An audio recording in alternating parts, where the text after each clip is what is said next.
बात करते हैं बिहार में चुनावी घमासान की, जहां पहले चरण के लिए आज से नामांकन शुरू होने वाला है। वहीं एनडीए और महागठबंधन में सीट बंटवारे पर माथापच्ची का सिलसिला जारी है। एनडीए में बीजेपी की तरफ से धर्मेंद्र प्रधान और नित्यानंद राय लगातार सहयोगी दलों से चर्चा कर रहे हैं। सीट बंटवारे के साथ साथ सियासी समीकरण और चुनावी रणनीति पर मंथन चल रहा है। वहीं दूसरी तरफ महागठबंधन में तेजस्वी को सीएम फेस बनाने पर सहमति बन गई है, ये जानकारी मिल रही है। आज आरजेडी की अहम बैठक है और जल्द सीट बंटवारे का ऐलान हो सकता है।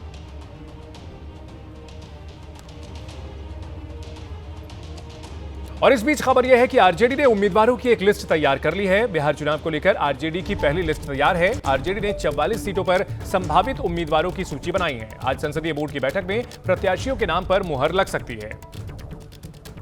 तो पहले चरण का नामांकन शुरू होने जा रहा है और पहली लिस्ट आरजेडी की आ सकती है। ये बड़ी खबर आ रही है। संसदीय बोर्ड की बैठक में इन प्रत्याशियों के नाम पर मुहर लग सकती है। तो आरजेडी ने 44 सीटों के लिए उम्मीदवार तय कर लिए हैं, यह जानकारी मिल रही है। सीट बंटवारे को लेकर के हालांकि अभी तक सब कुछ साफ नहीं हुआ है। जिन लोगों को टिकट मिल सकता है उनमें भाई वीरेंद्र मनेर से, शक्ति यादव हिलसा से, रामानंद यादव फतुहा से, श्रीकांत यादव एकमा से, अवध बिहारी चौधरी सिवान से, ओसामा शहाब रघुनाथपुर से, ये कुछ संभावित नाम हैं। इसके अलावा इजराइल मंसूरी कांटी से, ललित यादव दरभंगा ग्रामीण से, कुमार सरजीत को बोधगया से आरजेडी उतार सकती है, ये वो नाम है। इसके अलावा भोला यादव, एजिया यादव, सावित्री देवी, सैयद अबू दोजाना, तेजस्वी यादव खुद राघोपुर और फुलपराज से उतर सकते हैं, शिवचंद्र राम पातेपुर से, जितेंद्र कुमार राय मढ़ौरा से उतर सकते हैं। इन नामों की जानकारी मिल रही है आरजेडी की पहली लिस्ट में। ये 44 नाम हो सकते हैं। 44 संभावित उम्मीदवारों की लिस्ट सामने आ सकती है। बड़ी पार्टियों में आरजेडी पहली पार्टी होगी जिसकी ओर से लिस्ट आज जारी हो सकती है। तो भाई वीरेंद्र मनेर से उतर रहे हैं और इस बड़ी खबर पर हमारे सहयोगी शशांक हमारे साथ जुड़ चुके हैं। शशांक, 44 सीटें जिन पर उम्मीदवारों का ऐलान कर सकती है आरजेडी, कोई चौंकाने वाला नाम या फिर कोई सरप्राइज एलिमेंट? नहीं, देखिए, आरजेडी जो है महागठबंधन में 130 या 138 सीटों पर जो है चुनाव लड़ सकती है। महागठबंधन में सीट शेयरिंग को लेकर जो बातचीत है वो अपने अंतिम चरण में है।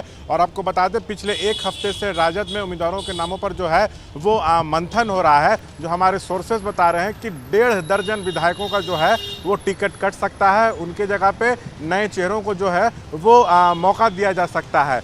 एक सूची भी जो है तैयार की गई है जिसमें 44 से 45 नाम हैं। आज जो है लालू प्रसाद यादव ने राबड़ी आवास पर संसदीय दल की बैठक बुलाई है। आज जो है उम्मीदवारों की जो लिस्ट है वो फाइनल कर ली जाएगी। और जो हमारे सोर्सेज बता रहे हैं कि कल सुबह तक जो है राजद जो है तमाम सहयोगी दलों के साथ मिलकर सीट शेयरिंग का ऐलान कर सकती है। उसके बाद जो है उम्मीदवारों की सूची जो है वो जारी हो सकती है। कोई सरप्राइज नाम ये सब तो सिवान के रघुनाथपुर से ओसामा साहब जो है राजद के प्रत्याशी हो सकते हैं। शाहबुद्दीन के बेटे हैं और भी कई नए चेहरों को जो है वो मौका मिल सकता है। कई विधायकों का टिकट कट सकता है, ये अहम जानकारी मिल रही है। शशांक, आप हमारे साथ बने रहें। बिहार चुनाव को लेकर एनडीए में सीट शेयरिंग पर सूत्रों से बड़ी खबर आ रही है। बीजेपी और राष्ट्रीय लोक समता पार्टी में सहमति बन गई है। सूत्रों के हवाले से यह बड़ी खबर है। 6 सीटों पर चुनाव लड़ेगी उपेंद्र कुशवाहा की पार्टी। दिनारा, ओबरा, सासाराम, महुआ, बाजपट्टी सीट लगभग फाइनल है। मधुबनी या खजौली में से भी एक सीट उपेंद्र कुशवाहा को मिल सकती है। वहीं चिराग पासवान से बीजेपी की बातचीत जारी है। आज फिर नित्यानंद राय और चिराग पासवान की मुलाकात होगी। 24 घंटे में चौथी बार चिराग से मिलेंगे नित्यानंद राय। सीट बंटवारे को लेकर कुछ सीटों पर चर्चा होगी। कल भी 3 बार नित्यानंद राय ने चिराग से उनकी मां से मुलाकात की थी। बताया जा रहा है कि चिराग पासवान 36 से लेकर 40 सीटों की मांग पर अड़े हुए हैं। इसके अलावा जीतन राम मांझी से भी सीट बंटवारे पर मंथन जारी है। मांझी भी 15 सीटों की मांग कर रहे हैं।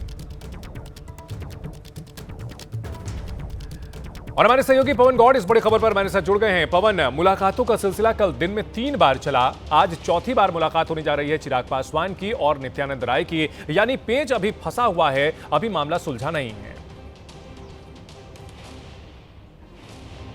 देखिए, जाहिर तौर पर कल जब नित्यानंद राय पहले सुबह चिराग पासवान के आवास पहुंचे तो उन्होंने उनकी मां से मुलाकात की, क्योंकि नित्यानंद राय को जिम्मेदारी दी है बीजेपी ने चिराग पासवान के साथ बातचीत करने की, चर्चा करने की, क्योंकि चिराग पासवान और नित्यानंद राय के पुराने पारिवारिक संबंध रहे हैं। पहले नित्यानंद राय वहां से विधायक हुआ करते थे हाजीपुर से, और उसके बाद वहीं से जो सांसद थे स्वर्गीय रामविलास पासवान, तो पारिवारिक संबंध दोनों का रहा है। तो ऐसे में जिम्मेदारी जब नित्यानंद राय को दी गई तो उन्होंने पहले उनकी मां से मुलाकात की, फिर उसके बाद में दोपहर के तकरीबन वो यहाँ नित्यानंद राय फिर से पहुंचे चिराग पासवान के साथ। तकरीबन 1 घंटे की आसपास की मुलाकात रही।